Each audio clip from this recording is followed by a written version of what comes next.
فیڈریٹک units کا درجہ دے دیا، ایک فیڈریشن قائم کر دی۔ پھر آقا صلی اللہ علیہ وسلم نے ان فیڈریشن کو تمام حقوق نچلی سطح تک منتقل کر۔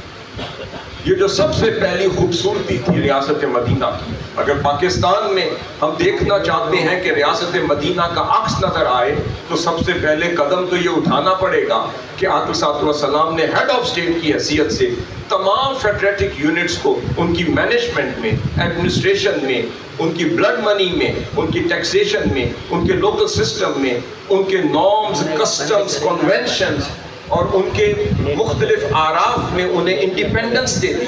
آپ نے فرمایا ہر فیڈریٹک یونٹ انڈیپینڈنٹ ہوگا، اپنے تمام معاملات میں ہوگا، اپنے لوکل ڈیفنس میں ہوگا، لوکل پروٹیکشن میں ہوگا، اپنے کسٹمری لاز مثلا اپنے جتنے بھی کنونشنز ہوں گے اس میں آزاد ہوگا، اپنے مختلف جو ان کے کلچر ہوں گے، کنونشن ہوں گے، نارمز ہوں گے، اس میں آزاد ہوگا، اور اس کے مطابق اپنے دیت کا فیصلہ بھی وہ خود کرنے میں آزاد ہوگا، اپنی رینسم منی لینے میں بھی آزاد ہوگا، اپنی لوکل ٹیکس لینے اور اپنی لوکل سسٹم میں اور ڈیولپمنٹس میں خرچ کرنے میں بھی آزاد ہوگا، اور ریاست ان سے 1 روپے بھی نہیں لے گی، اور اپنے حصے کا دفاع کرنے میں بھی وہ آزاد ہوگا۔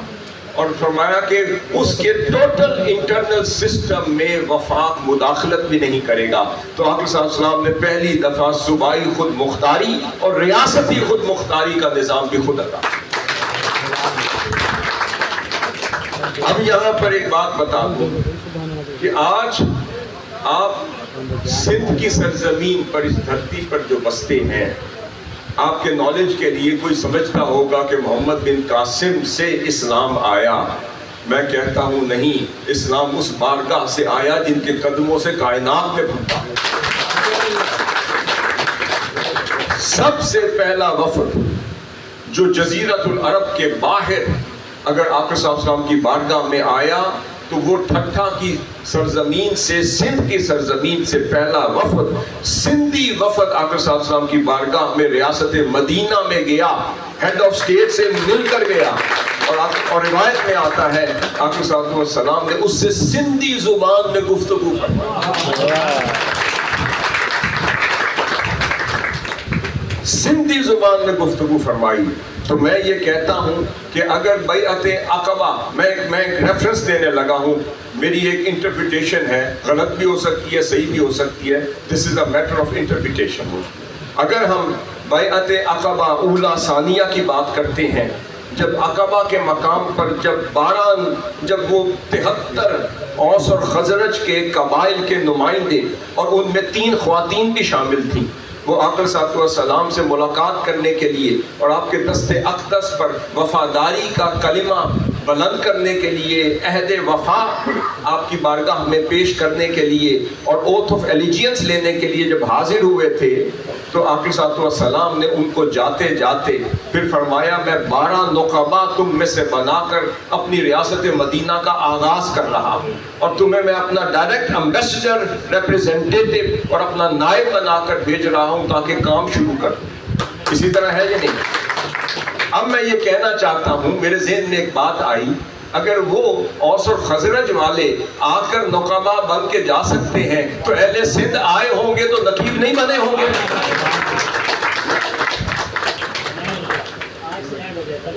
تو اہل سندھ اگر آئے ہوں گے، حضور ہیڈ آف اسٹیٹ تھے، ریاست کے مالک تھے، ریاست وسعت پذیر ہو رہی تھی۔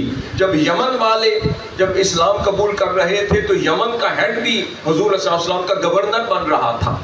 پھر ادھر بحرین کا ہیڈ جیسے ہی وہ اسلام لایا، منصر بن ساوا، آقا صلی اللہ علیہ وسلم نے اسے اسی وقت اپنا پہلا گورنر بنا دیا، یمن والے کو گورنر۔ سر جگہ آقا صلی اللہ علیہ وسلم اپوائنٹمنٹس کر رہے ہیں، اپنے نائبین بنا رہے ہیں، اپنے گورنرز متعین کر رہے ہیں، چیف منسٹرز بنا رہے ہیں، سب کو اختیارات دے رہے ہیں، کوڈ آف ایتھکس اور کوڈ آف کنڈکٹ انہیں دے رہے ہیں، انہیں ریاست اور عدالت اور نظام کا سسٹم عطا کر رہے ہیں۔ جہاں آقا صلی اللہ علیہ وسلم ایک گورنر متعین کرتے تھے، اس کے ساتھ قاضی القضاء بھی بھیجتے تھے۔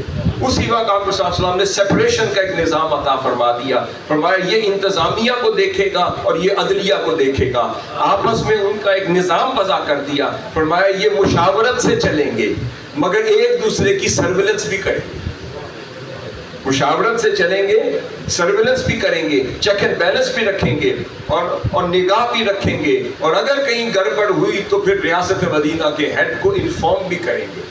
ایک چیک اینڈ بیلنس کا ایک نظام بھی وضع کیا۔ تو اس وقت میں یہ سوچتا ہوں کہ جب سندھ کا وفد گیا ہوگا ریاست مدینہ کے ہیڈ پر، تو آقا صلی اللہ علیہ وسلم کی بارگاہ میں اسلام بھی لایا ہوگا، لبیک بھی کہا ہوگا، آقا صلی اللہ علیہ وسلم کی بارگاہ میں تحفے تحائف بھی پیش کیے ہوں گے اور تحفے لے کر بھی آیا ہوگا۔ آقا صلی اللہ علیہ وسلم نے جاتے وقت اسے ضرور اپنی بارگاہ کا نائب بنا کر بھیجا ہوگا کہ جاؤ تم سندھ میں کام کرو، میں آؤں گا۔ مطلب یہ کہ ما کان اللہ لیعذبہم وانت فیہم، کہ محبوب جب تک آپ ان میں رہتے ہیں خدا عذاب نہیں دے سکتا۔ ضروری نہیں کہ فزیکلی نظر آئیں، حضور ہر جگہ ہیں جہاں ایمان زندہ۔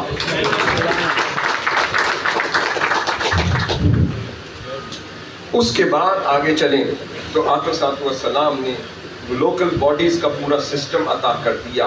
پھر اجتماعی کفالت اور اجتماعی ذمہ داری کا آرٹیکل 14 میں پورا نظام عطا کر دیا۔ آرٹیکل 16 میں وائلیشن آف لا اور قانون کو توڑنے والے کی سزا وضع کر دی۔ عدالتی امور میں شفافیت اور مساوات کا اصول عطا کر دیا۔ آرٹیکل 7 میں پھر مومن کے خون کی حرمت کو عظمت عطا کر دی۔ پھر آرٹیکل 18 میں فرمایا کہ ان ذمۃ اللہ واحدۃ یجیر علیہم ادناہم، آپ نے فرمایا میری ریاست مدینہ کا ایک ادنا سا غلام جو یہاں باشندہ ہوگا اپنے سٹیزن رائٹس میں وہ بھی برابر ہے۔ ادنا سا شخص اور غلام رائٹ آف سٹیزن شپ میں بھی برابر ہوگا۔ پھر فرمایا اگر وہ کھڑے ہو کر کسی کو اسائلم دے دے، کسی کو پناہ دے دے، تو فرمایا اس کی دی ہوئی پناہ ریاست مدینہ کی پناہ ہو۔ پھر آقا صلی اللہ علیہ وسلم نے آرٹیکل 20 میں معاہدے میں شریک تمام لوگوں کو یکساں مدد کرنے کا حکم دیا۔ فرمایا کوئی اگر اسٹیٹ کمزور ہوگی تو یہ رفاع عامہ کا نظام تھا، یہ کفالت عامہ کا نظام تھا، یہ ویلفیئر اسٹیٹ کا نظام تھا۔ آپ نے فرمایا جو غریب ریاست ہوگی اس کی مدد امیر ریاست کرے گی، جو غریب فیڈریشن ہوگی یا فیڈریٹک یونٹ ہوگا اس کی مدد امیر قبیلہ کرے گا۔ فرمایا اگر وہ بھی نہ کر سکا تو ریاست مدینہ خود اس غریب قبیلے کی ڈائریکٹ مدد کرے گا۔ پھر آرٹیکل 21 میں تمام معاہدات کی سینکٹیٹی کی بات کی۔ 22 میں آقا صلی اللہ علیہ وسلم نے فیڈریٹک یونٹس کی پیرٹی اور پیرٹی کی بنیاد پر دفاع کا نظام اور اسٹریٹجی کا نظام، دفاعی اسٹریٹجی کا نظام عطا کر دیا۔ اور پھر آرٹیکل 24 میں تنفیذ قانون میں اخلاقی قدر کی رعایت کا ایک نظام ادا کر دیا۔ اور پھر اسی طرح آرٹیکل 31 سے 40 تک آقا صلی اللہ علیہ وسلم نے ڈیولوشن کا پورا نظام عطا کر دیا۔ آئین میں تمام معاشرتی اکائیوں کی نمائندگی کا نظام وضع کیا، اقلیتوں کے حقوق کا نظام وضع کیا، آرٹیکل 31 سے 40 تک۔ اور پھر وفاقی اتحاد کا دائرہ کار ہر قبیلے کے تحت موالی اور ذیلی قبائل تک بھی وسیع کر۔ پھر آقا صلی اللہ علیہ وسلم نے فرمایا ایک اور بڑا خوبصورت آرٹیکل ہے، آپ قانون سے تعلق رکھتے ہیں۔ آرٹیکل 42 میں فرمایا صرف مجرم اپنے فعل کا ذمہ دار ہے۔ اور فرمایا اگر کسی شخص نے جرم کیا ہے تو اس کی پاداش میں اس کے قبیلے کو نہیں دھرا جائے گا، وہ جس کا جرم ہوگا سزا صرف اس کو ملے گی، اس کی آگے دشمنی میں پورے قبیلے سے دشمنی نہیں نکالی جائے گی۔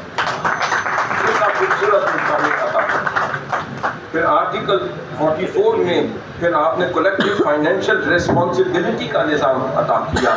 آرٹیکل 46 میں مشاورت، آزادی رائے اور اختلاف رائے کا حق ہر شہری کو حاصل ہوگا، یہ نظام عطا کیا۔ پھر آرٹیکل 47 میں سابقہ معاہدے قائم رہیں گے اور مظلوموں کی مدد کی جائے گی، اس کا نظام عطا کیا۔ پھر آرٹیکل 49 میں داخلی امن کا انٹیریئر سسٹم پورا عطا کر دیا۔ پھر آپ نے آرٹیکل 50 میں پھر آپ نے ملحق جتنے قبائل تھے اور جو اس کو کہتے ہیں پڑوسیوں کے حق، مثلا جو ایڈجسٹنٹ ممالک ہیں جیسے پاکستان ہے، انڈیا ہے، ایران ہے، افغانستان ہے، آپ صلی اللہ علیہ وسلم کی نگاہ دیکھیں، آپ صلی اللہ علیہ وسلم نے ٹیریٹوریل لیمٹس بھی عطا کی اور پڑوسی ممالک کے ساتھ اخلاق کے ساتھ کردار کے ساتھ اپنے امور خارجہ کو نبھانے کا طریقہ کار بھی وضع۔ پھر آقا صلی اللہ علیہ وسلم نے آرٹیکل 54 میں اجتماعی دفاع کی حکمت اختیار کرنے کا آئینی اصول وضع کر دیا۔ آرٹیکل 61 میں آپ نے آئین کی خلاف ورزی پر بھی سزا کا تعین کر دیا۔